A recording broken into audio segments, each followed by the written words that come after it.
Howdy everyone, we're getting back on here today for the off-season series.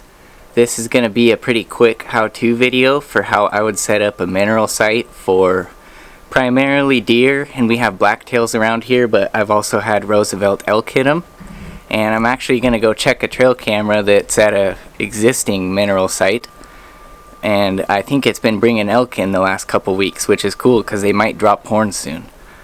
Anyways, I'm going to go over the things you might need, and then we'll go down to the site and I'll show you how I set up a new one.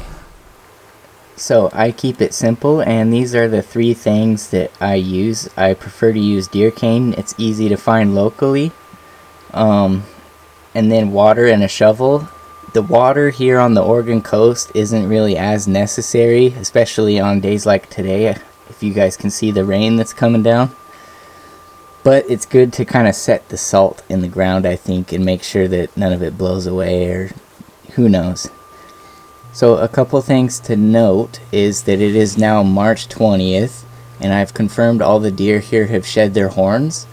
Normally I don't get them out until later in April or even May, so this is the earliest I've got them out, and I'm excited to see if it does help with any extra growth. I'm pretty sure it helps a little bit with growth. I've had one mineral site off to the right over here, as I said, and this last year my dad got a pretty nice 4-point blacktail, the biggest one we've had on the property, and he's got a brother that I'm hoping to get and kind of nurse back to health. So that's why I'm getting it out earlier, and I'll kind of keep you guys updated with any results. With that said, I'm gonna head down the hill and pick a site, and then we'll go over how I did that and set the salt up. Alrighty, so this is the spot, guys. That's actually a pond. I jumped a deer in the timber right here, bedded down, and I brought the stuff down. And straight ahead, I have a trail camera over there pointing that way at the end of this little corridor. As you can see, my stuff is right there. I think I'm gonna dig out right here. That way I can have a trail camera on it eventually. It's best if the cameras are pointed the same way this one is, otherwise they get blasted by the sun. So anyways, I'm gonna set up and get to digging because it's wet.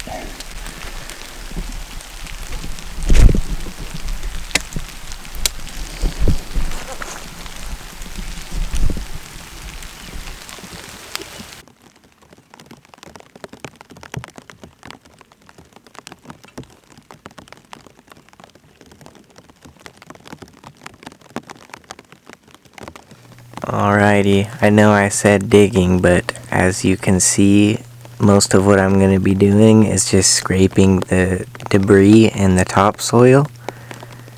And the recommendation is for a 4 to 6 foot circle. So that's what I go for here. A couple times you'll see me stabbing the ground like this, and that just helps break it up.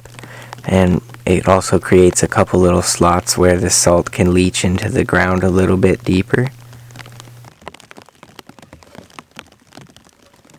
So, for the recommended 4-foot circle, it's recommended to use about half a bag for one site. So one bag gives you 2 sites, and they recommend to try to keep 2 sites on about 100 acres, or every 100 acres, 2 sites. It takes me a second to spread it out, but really it's best to just get the salt down on the ground and then spread it back and forth with the shovel, as you will see me also doing here in a second.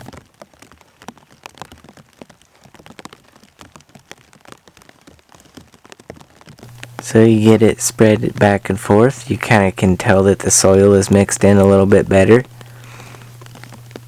And then you go for the water.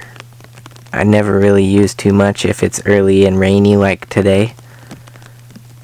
But even if you come back in like a week, you can tell that the salt is kind of gone and it is now part of the soil. There's just kind of like a re-hardened soil, but the deer will continue to lick that.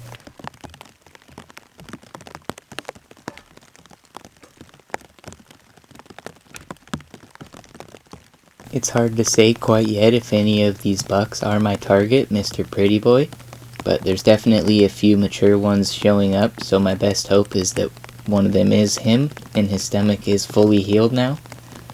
Once the new babies drop, the bucks will group up and hang really tight over the area where I put this mineral site, like clockwork. That's why I put it here a few years ago. So in about another month, I should be able to locate him for sure and get some better pictures of his growth, as well as any other up-and-coming bucks.